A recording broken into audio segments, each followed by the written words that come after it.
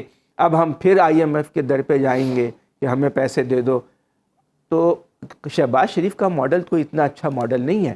پھر ان کے دور میں 40-45% جو پنجاب کا بجٹ تھا صرف لاہور پہ خرچ ہو جاتا تھا. آپ جا کر تو دیکھیں جو دوسرے شہر ہیں ان کی حالت کیا ہے. ساری آبادی تو لاہور میں امٹ پڑی ہے. لاہور جو ہے وہ 50-60 میل میں پھیل گیا ہے کیونکہ باقی شہروں میں کوئی انفراسٹرکچر نہیں ہے، ہیلتھ کی، ایجوکیشن کی فیسلٹیز نہیں ہے. پورے پنجاب کے لوگ جو تھوڑے بہت جن کے پاس پیسے ہیں وہ لاہور آ جاتے ہیں تاکہ بچوں کو تعلیم دلا سکیں. تو شہباز شریف کے ماڈل نے تو بڑی خرابی مچائی. تو مریم نواز کو ان پالیسیز کو ریوزٹ کرنا چاہیے. مریم نواز اگر انفراسٹرکچر کی طرف جائیں گی، موٹر ویز کا اوبسیشن جو ان کے خاندان میں ہے اس کے اوپر جائیں گی تو اور مسائل بڑھیں گے. ان کو روزگار جنریٹ کرنا پڑے گا اگر وہ چاہتی ہیں کہ نون لیگ کا جو مستقبل ہے وہ شہباز شریف ڈٹرمن نہیں کریں گے، وہ مریم نواز نے ڈٹرمن کرنا ہے. اور مریم نواز اسی وقت کامیاب ہو سکتی ہیں مسلم لیگ کو دوبارہ پنجاب میں بحال کرنے میں جب وہ ایسے کام کریں جس سے لوگوں کو روزگار ملے، جس سے لوگوں کو، پورے پنجاب کے لوگوں کو فیسلٹی. وہ سوچیں کہ فیصل آباد جو گڑھ تھا مسلم لیگ کا وہاں وائپ آؤٹ ہو گئی، صفایا ہو گیا، اس لیے کہ بے روزگاری پھیل گئی. ان کی جو پالیسیز ہیں ان کو ریوزٹ کرنی ہوں گی. ان کے ساتھ بہت تجربے کار لوگ بھی ہیں. آج وہ جو میٹنگ کر رہی تھی افسروں کی اس میں مریم اورنگزیب بیٹھی تھیں، پرویز رشید بیٹھے تھے. اس کا مطلب ہے کہ ان کے جو گرو ہوں گے یا جو ان کو ایڈوائز کرنے کے لیے ہوں گے وہ پرویز رشید ہوں گے. ویسے احسن اقبال ہیں، رانا ثناء اللہ کو سن رہے ہیں کہ اہم ذمہ داری ملے گی، تو وہ بھی ان کو، ان کے والد نواز شریف بھی ان کو گائیڈ کرنے کے لیے موجود ہیں. یہ تو ہم نے پنجاب کی بات کی. رانا صاحب اسلام آباد بیٹھے ہیں، تھوڑی وفاق کی بھی بات کرتے ہیں. رانا صاحب یہ ایک اور تنازع کھڑا ہو کہ قومی اسمبلی کے اجلاس میں تاخیر کی وجہ کیا بنتی ہے؟ آپ کو کیا لگتا ہے؟ کیونکہ صدر صاحب نے سمری مسترد کر دی، واپس بھیج دی. آپ کس کو اصل ذمہ دار سمجھتے ہیں، صدر صاحب کو یا الیکشن کمیشن کو؟ دیکھیں، جاتے جاتے پریزیڈنٹ الوی صاحب کوشش کر رہے ہیں کہ جتنا وہ اسرٹ کر سکتے ہیں، جو ان کے پاس پاورز گیے ہوئے، ان کے پاس جو ہے پاورز ان کے پاس، ان کو ایکسرسائز کر سکیں وہ. تو وہ جاتے جاتے اپنی پاورز کو ایکسرسائز کرنے کی کوشش کر رہے ہیں. لیکن آئی پرسنلی تھنک کہ اس کو ایک سموتھ سیلنگ کی طرف لے کے جانا چاہیے، انسٹیڈ کہ کوئی نہ کوئی ہچز ہو، مل کے بیٹھ جائے. پچھلی دفعہ بھی تو گئے تھے الیکشن کمشنر صاحب، جا کے عارف الوی صاحب سے، پریزیڈنٹ صاحب سے ملے تھے اور ملاقات ہو گئی تھی اور ساری چیزیں جو سیٹل ڈاؤن ہو گئی تھی. تو اگر ایک دفعہ پھر اگر ملاقات کر لی جائے تو میرے خیال میں کوئی حرج نہیں ہے اس میں کون سی کوئی اتنی ایگو کا ایشو ہے. سو اگر الیکشن کمشنر صاحب اور پریزیڈنٹ صاحب ایک دفعہ پھر مل لیتے ہیں اور بتا دیا جاتا ہے ان کو کہ دس از ہاؤ. صدر صاحب کا جو آرگومنٹ ہے نا وہ یہ کہ پہلے ریزرو سیٹس کا جو معاملہ ہے اس کو ریزالو کیا جائے، اس کو طے کیا جائے، اس کے بعد اجلاس بلایا جائے. یو تھنک کہ یہ موقف درست ہے؟ جی میں وہی گزارش کر رہا ہوں نا کہ دیکھیں ان کے پاس جاتے جاتے جو ان کے پاس پاورز ہیں ان کو پریزیڈنٹ صاحب ایکسرسائز کر رہے ہیں. تو دیٹ مینس کہ ان کے پاس وہ پاورز ہیں، ٹھیک ہے نا. تو وہ اس لیے وہ اس کو ایکسرسائز کر رہے ہیں. بٹ میرا یہاں پہ کنسرن یہ ہے کہ یہاں پہ ایک سموتھ سیلنگ جو ہے شروع ہو جائے، ایک یہاں پہ جو پروسیس ہے وہ شروع ہو جائے. جو یہاں پہ پارلیمنٹری فارم آف گورنمنٹ بنی ہے اور یہاں پہ لوگوں نے ہوپ سپن کی تھی وہ کسی حد تک یہاں پہ گڑبڑ ہوئی, اوپر نیچے ہوئی, کچھ لوگوں کو یہاں پہ ڈس اپوائنٹمنٹ ہوئی, کچھ لوگ یہاں پہ خوش ہیں. بٹ دین اگین پروسیس چل جائے, پروسیس چلتا رہے, کیونکہ یہاں پہ لوگ جو ہے بیسیکلی ویسے ہی تنگ آئے ہوئے ہیں پورے سسٹم سے. یہ جو پورا نظام جو چل رہا ہے سیاسی نظام, اس سے لوگ تنگ آئے ہوئے ہیں. سو اس نظام کو چلنے دیں تھوڑا سا, اگر پھر بھی کچھ نہیں بنتا تو پھر کچھ نہ کچھ کر لیں. لیکن اس وقت جو ہے سچویشن, آئی پرسنلی تھنک جہاں تک پریزیڈنٹ صاحب کی اور الیکشن کمیشن کا مسئلہ ہے, تو دونوں مل کے بیٹھ جائیں اور وہاں پہ جا کے چیزوں کو سارٹ آؤٹ کر لیں. ہاں ٹھیک ہے, وہ اپنی طرف سے وہ ٹھیک کہہ رہے پریزیڈنٹ صاحب, لیکن ان کو سمجھانے کی ضرورت ہے یا ان کو بتانے کی ضرورت ہے یا ان میں سے اس ساری سچویشن میں سے ایک راستہ نکالنے کی ضرورت ہے کہ جناب یہ پروسیس چلے اور ایک smooth sailing who.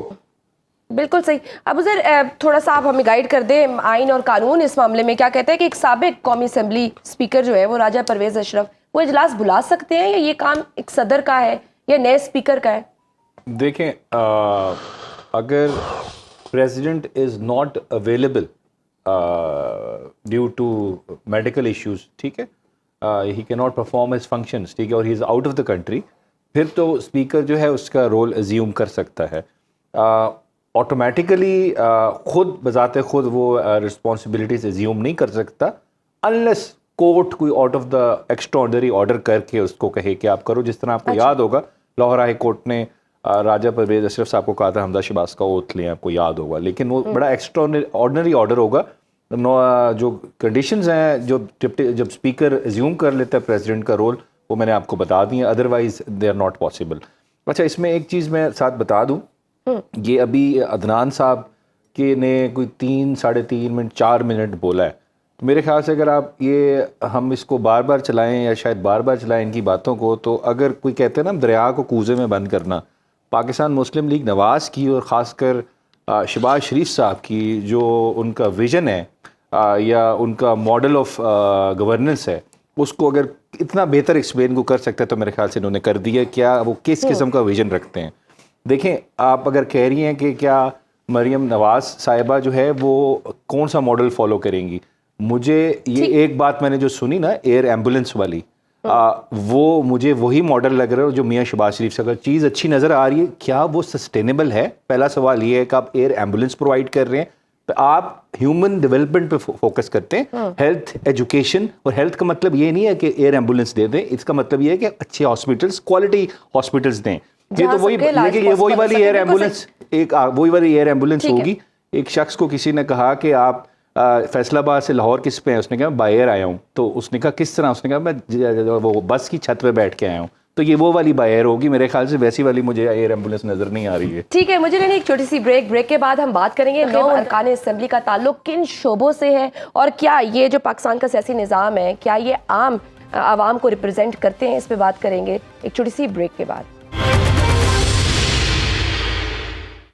Welcome back to joint session. Programme کے آخری حصے میں ہم بات کریں گے کہ 9 منتخب ارکان اسمبلی کا تعلق کن شعبوں سے ہے, ارکان اسمبلی کن طبقات کی نمائندگی کرتے ہیں, کیا پاکستان کی مڈل کلاس اس جمہوری نظام کا حصہ بن سکتی ہے, اس پر ہم بات کریں گے. عدنان عادل صاحب, آپ سے شیئر کروں گی میڈیا رپورٹ. اس کے مطابق موجودہ قومی اسمبلی میں صرف 3 ارکان کا تعلق درس و تدریس سے ہے, 4 انجینئرز ہیں, 7 ڈاکٹرز ہیں اور 16 وکلاء ہیں.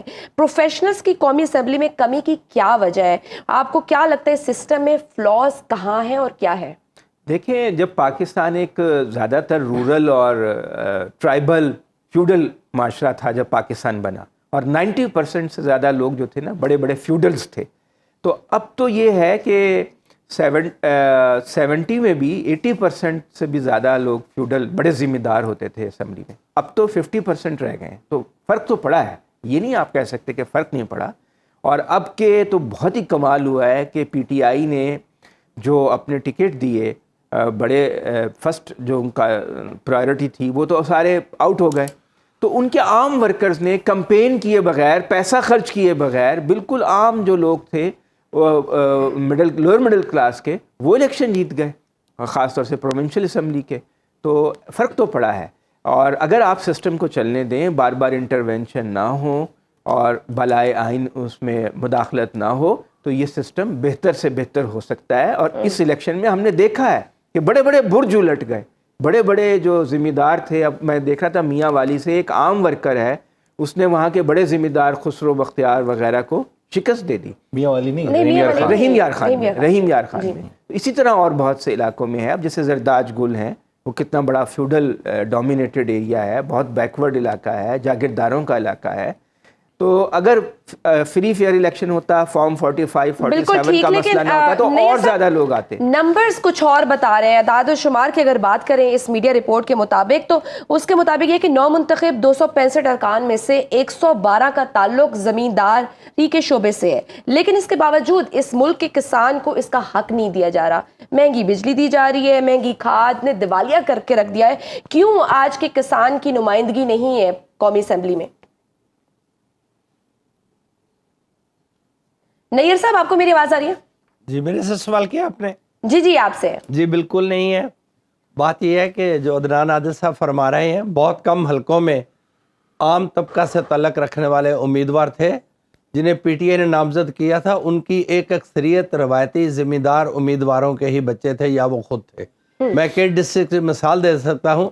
مثلا حافظ آباد میں مہدی طارق بھٹی کی بیٹی اور سائرہ طارق افضل طارق کی بیٹی, تو وہی مقابلہ تھا. انہیں زمیندار کے بجائے اگر فیوڈل کہہ رہے تو زیادہ بہتر نہیں ہوگا. اور محسن شاہ نواز رانجھا, یہ وہی کنٹینیوٹی ہے. یا ایجوکیشن بے معنی ہے. جو لوگ آئے ہیں, جو اس وقت گورنمنٹ سنبھالنا چاہ رہے ہیں یا کم و بیش اکثریت لے گئے نیشنل اسمبلی میں, یہ وہی ٹیم ہے جنہوں نے 16 ماہ اس ملک کو گورن کیا ہے. ان میں کچھ بھی مختلف نہیں ہے. اگر آج آپ ویژولائز کریں تو آپ کو فیوچر کیبنٹ کولیگز کون نظر آ رہے ہیں؟ پیپلز پارٹی کو بھی مائنس کر دیں, وہی رانا تنویر صاحب, ڈار صاحب, احسن اقبال صاحب, اسحاق ڈار صاحب, آصف صاحب, خواجہ آصف صاحب, یہ وہی لوگ ہیں تقریباً جو پہلے رول کر چکے ہیں, اب وہ رول کریں گے. اگر 16 ماہ میں ان کی کارکردگی اتنی ناقابل بیان تھی کہ میں بات عرض کر دوں, میاں نواز شریف صاحب انتخابی مہم پہ نکلے تو انہوں نے کبھی اپنے دور حکومت جو 2016 تک تھا اس سے اگلی 2 حکومتوں کا ذکر نہیں کیا تھا. ایک حکومت جناب شاہد خاقان عباسی صاحب کی تھی جو ان کی برطرفی کے بعد مسلم لیگ کے ہی وزیر اعظم تھے, اور ایک حکومت شہباز شریف صاحب کی تھی. انہوں نے اپنی ہر کامیابی کو 2016 سے جوڑا تھا. تو اگر یہ وہی نہ ٹھیک ہے رانا صاحب, تو امپریشن یہ ہے کہ سرمایہ داروں کی جمہوریت ہے. تحقیق یہ بتاتی ہے کہ 83 کامیاب امیدواروں کا ذریعہ آمدن کاروبار ہے. یہ کارٹلز کا ہے, شوگر مافیا اس میں بیٹھا ہے, آٹا مافیا بیٹھا ہے. تو عام آدمی کہاں پر ہے؟ عام آدمی کم از کم ان اسمبلیوں میں نہیں ہے. عام آدمی رانا صاحب جی, یہ زمین دار طبقات کی اولاد ہے یا شہری مڈل کلاس, مالدار مڈل کلاس ہے. نیر صاحب آپ کا پوائنٹ آ گیا. رانا صاحب جی بولیے. عام آدمی دیکھیں, very quickly I will go for it. دیکھیں مڈل پاس جو لوگ آئے ہیں اس وقت اسمبلی کے اندر جو الیکٹ ہوئے ہیں وہ 1 ہے. میٹرک پاس جو ہے وہ 9 ہیں, 9, اور انٹر پاس جو آئے ہیں وہ 12 ہیں, اور ایل ایل ایم جنہوں نے کیا ہے وہ 3 ہیں, ایل ایل بی جو کیے ہوئے ہیں انہوں نے 42 ہیں, بی بی اے جنہوں نے کیا ہے وہ 2 ہیں, بی کام جنہوں نے کیا ہوا ہے وہ 1 ہے, B S C 16, B A honour 7, اور گریجویٹ جو ہے وہ 86 ہیں. یہ جناب ڈیٹیلز ہیں جو لوگ ہیں اس وقت. But at the very same time آپ یہ دیکھیں کہ جو بات آپ پوچھ رہی ہیں وہ ایز سچ لوگ وہاں تک نہیں پہنچ سکے, ڈسپائٹ دا فیکٹ کہ انہوں نے سیٹیں نکالنے کی کوشش بھی کی, کچھ ان میں سے ضرور کامیاب ہوئے, اور انہوں نے بڑا منیمم بجٹ یوز کیا. جو ایس او پی بنا ہوا ہے, جو الیکشن کمیشن نے کہا ہوا ہے, اس سے بھی کئی گنا کم انہوں نے بجٹ یوز کیا ہے. مطلب 2-2 لاکھ روپے, 5-5 لاکھ روپے لگا کے وہ لوگ بھی الیکشن جیتے ہیں. But at the very same time میرے خیال میں آئندہ آنے والے دنوں میں اگر اسی طرح چلتا رہا سلسلہ اور نظام سے لوگوں کا اعتبار نہ اٹھا, جو کہ کسی حد تک اٹھ چکا ہے, لیکن اگر نہ اٹھائے نظام سے اعتبار لوگوں کا, تو میرے خیال میں اچھے لوگ سامنے آ سکیں گے. بالکل ٹھیک. ابو ذر لاسٹ کامنٹ ہے آپ سے کہ کیا مڈل کلاس کی ریپرزنٹیشن کے بغیر عوام کے مسائل حل ہو سکتے ہیں, یہ نظام بہتر ہو سکتا ہے؟ دیکھیں democracy is a slow process, چلتی رہے انٹرونشن کے بغیر تو ٹھیک ہوتا رہتا ہے کام.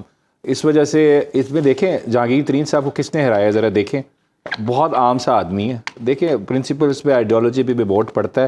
میرے خیال سے وتھ پیسیج آف ٹائم بہتر ہوتا رہے گا.